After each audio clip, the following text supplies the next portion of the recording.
Ciao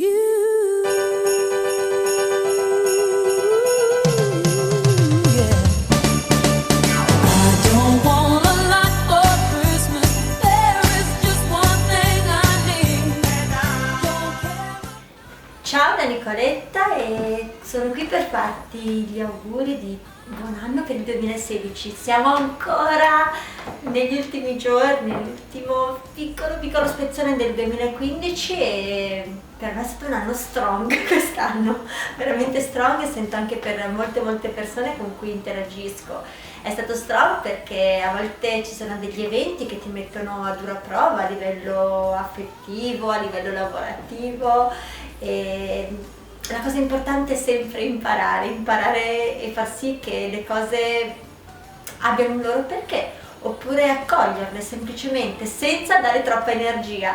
Cosa ho imparato da quest'anno? Ho imparato una cosa importante: ascolta sempre la prima sensazione che hai. In due occasioni specifiche, particolari, lavorative e affettive, la prima impressione che avevo avuto non l'ho ascoltata e poi, ahimè, nel tempo si è confermato ciò che avevo sentito. Però a volte la vita, la quotidianità, il fatto di voler sempre dare una possibilità a chiunque ti porta ad andare oltre quelle sensazioni. Ascolta il tuo cuore, ascolta la tua pancia, questo ho imparato. Un'altra cosa che ho imparato è questa, che adesso ti parlo dell'ambito lavorativo. Una volta, se avevo qualche delusione, ci mettevo molto di più a rielaborare il lutto. Adesso la cosa bella è che ok, può succedere qualcosa che non va, può succedere qualcosa che magari ti prova un pochino, però la cosa importante è che basta poco per fare un passo oltre, per fare quel click, basta poco per riuscire ad avere quell'energia di insegnamento e di apprendimento che ti porta a dire ok, è successo, bene, anche se è successo cosa posso fare? Dire una frase che ti trasmetto, la frase è questa: non so perché succede, non ne capisco forse ancora il senso, so solo che nel tempo quello che mi è successo avrà un suo perché, lo riuscirò a incasellare in un puzzle più grande che ora di cui ora non ho consapevolezza, e mi farà essere ancora migliore, crescere ancora di più.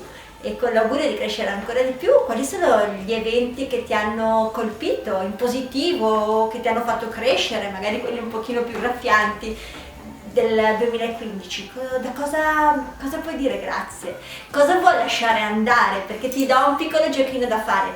Scrivi, me lo diceva una mia amica, mi diceva: vai all'Ikea, prendi un metro di quelli dell'Ikea, stacca la tua età, quindi nel mio caso sarebbe 40, dovrei farlo anch'io, stacca la tua età e scrivi tutte le cose che vuoi lasciare andare di quest'anno e brucialo poi quella parte di metro, brucia tutto, quindi bruciamo e lasciamo alla cenere, alla polvere che si dissolve ciò che voglio lasciare andare, ciò di cui non ho più bisogno, ciò che non voglio faccia più parte della mia vita, emozioni, persone, sensazioni, ciò che vuoi, ciò che non è più giusto che faccia parte di te, ciò che non è più giusto che ti graffi l'animo, ciò che non è più giusto perché hai già imparato ed è ora di lasciare andare. E con l'altra parte del metro scrivi ciò che vuoi, o disegna esattamente ciò che vuoi che sia, disegna questo, e probabilmente sarà un atto catartico che mi piacerà fare proprio il 31.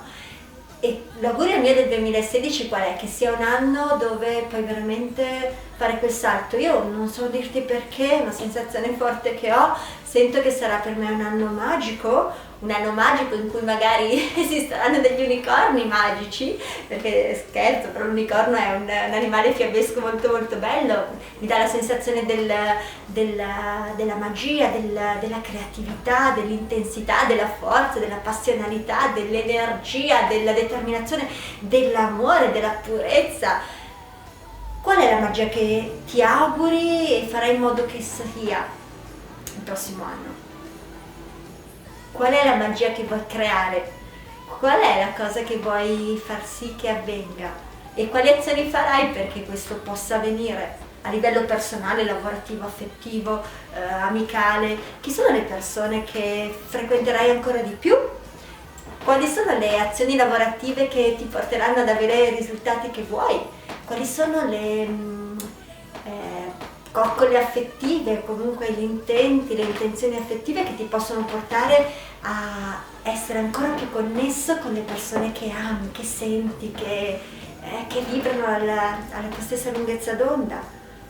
Il mio augurio è veramente di creare questa magia, perché chi mi conosce sa che ho coniato un detto che è questo: non è magia, è strategia, la strategia però nel tempo porta alla magia. Quindi con l'augurio di creare tutte le magie del mondo, di avere quell'intensità dell'animo e quel senso di connessione che ti porta oltre te stesso e ti permette di fare sempre quel passo oltre, io ti do un bacio, perché veramente la parola che voglio che ci sia per te, per me, per chiunque nel 2016 è una bellissima.